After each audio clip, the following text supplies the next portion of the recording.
Hello. In the course of my work, I meet lots of people who have stories to tell about their health. I wouldn't be able to count how many people I've talked to on this sofa about those experiences. But when the story became my story, everything took on a new significance. My father was a patient at Royal Brompton Hospital over several years, and during that time, my family and I spent a great deal of time there.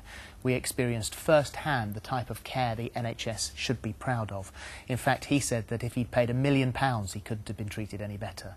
In this short film, you'll hear from patients and family members why Royal Brompton and Harefield hospitals are such special places. It's not just about the level of expertise available, it's also about the dedication and commitment of staff who, in our experience, care about the well-being not just of the patients, but the families and the carers too. And that makes a big difference. You don't need me to tell you that providing such a high level of care costs money. Every breakthrough made in medical science has to be funded, and support from people like you and me is becoming more and more important. In fact, it's vital.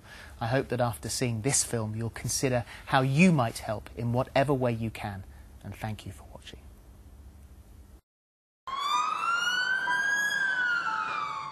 We came in through those doors 4 o'clock in the morning, and Marcella was 9 days old. She was critically ill. You know, the valve not releasing the blood out of the heart. Nightmare, really. It was a weird experience because we felt loved, and at the same time we were going through, personally, the worst experience of our lives. If Alexander hadn't had the treatment he would have had at the Brompton, he couldn't have survived. The alternative to not coming here doesn't really bear thinking about. The Brompton saved his life, there's no question about that. I was diagnosed at birth with cystic fibrosis, and all my life had to take medication. With not having a transplant, I probably would have given up all hope, but the transplant is there as a hope, and it keeps people fighting. My mum was actually called out of my room and told that she should sort of say her goodbyes because they didn't think I'd make it through the night, so I needed the transplant really badly. You don't realise how much you miss something until you don't have it. When you're struggling to put your own socks on because it's just too exhausting, or when, you know, in order to get out of the house, you know, you have to fill up a tank of oxygen and take it with you and just to keep you breathing. And when suddenly overnight you've got your lungs back and you can go out and do everything, I thought, yeah, that's the happy ending that they never see. She'd been in when she was 3 weeks old in heart failure, and she was diagnosed with aortic stenosis. We nearly lost her that weekend. It scares me to think if she'd been born 20 years ago, she might not have survived. And they don't just look after the child, they looked after us as well. It's amazing what they do, but it's just their day. One of the greatest things about the Brompton is that we offer care from when the baby is first conceived and a mum finds out that she has a problem with congenital heart disease. And we offer that care through the entire life of that child into their adult years. Combined with the Harefield Hospital, we're probably the largest thoracic surgery unit in the country. The whole team here is extremely strong and allows us to do certain procedures that perhaps aren't available in all hospitals. Started in the 1980s, we performed over 2,500 transplant operations. An organ transplant is about 6 hours of surgery and about 10 years of follow-up care. I was born with half a heart and I had a heart and lung transplant 21 years ago. You need to know that when you can step into a place like this, that they understand the care you need and that they listen to you, which they do. And I know that I wouldn't have come this far if it wasn't for them. One of the ways that we really win here at Harefield is that we don't let anything stand behind the back door of the ambulance and this table. And that's the way that we're able to offer some of the fastest reperfusion times in the world, which translate into clinical benefit and good outcome for patients.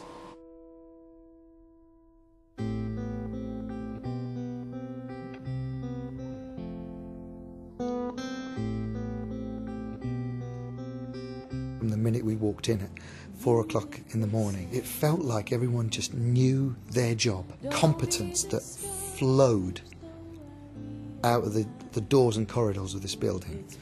I just felt in safe hands. We've known exactly what's happening at every stage of Alexander's illness and all of his operations. We've never been sort of kept in the dark about anything. The whole experience has been fantastic, and it feels like our second home sometimes. See your true colours. I think when you're born with a disease that your parents have been told this is going to kill you before your time, to have hope and to have developments happening year on year and a team that says this needn't happen, we can change things, that's incredibly important to our patients. Where other hospitals can't deal with somebody and they literally tell them, you know, that's it. They come to Harefield and suddenly, you know, they have an operation, suddenly these people are well again.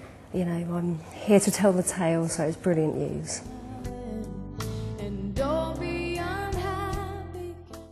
Perhaps one of the sort of exciting fields is in the area of interventions, treatments of patients with heart valve disease. And in that area we have a large programme of trying to treat those patients without open cardiac surgery.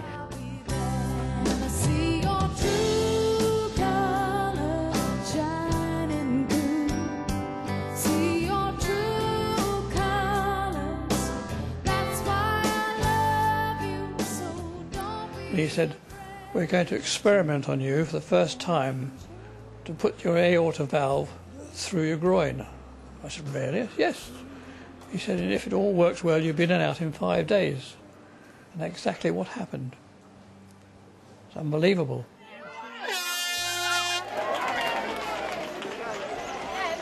A lot of our medical equipment is actually funded through charitable funds. For a lot of our transplant patients, it's a source of pride that they can take part in the fun run and complete it successfully. I'm smiling and I've got something to live for. It's the next generation and I want to be here as long as I can. So I'm just so grateful for the gift I've been given. I'm just going to use it to the maximum. Big thank you to everyone.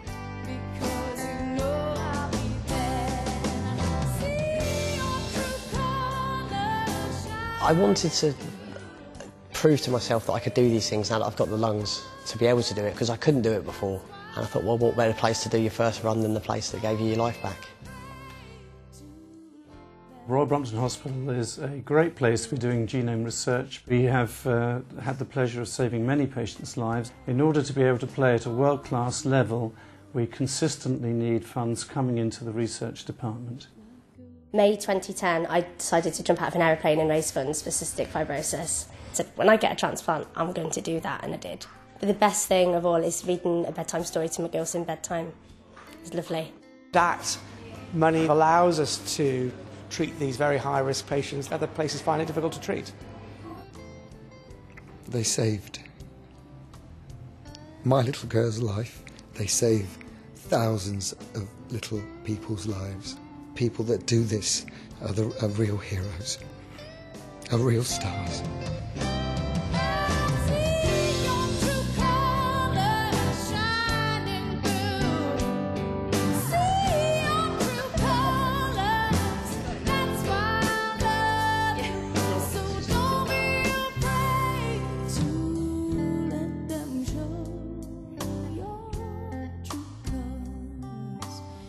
We're never going to have as much money as we want. But the key point, as far as I'm concerned, is we want to set the benchmark and have a high-quality programme, and we still want to make it even better and drive it even further forwards.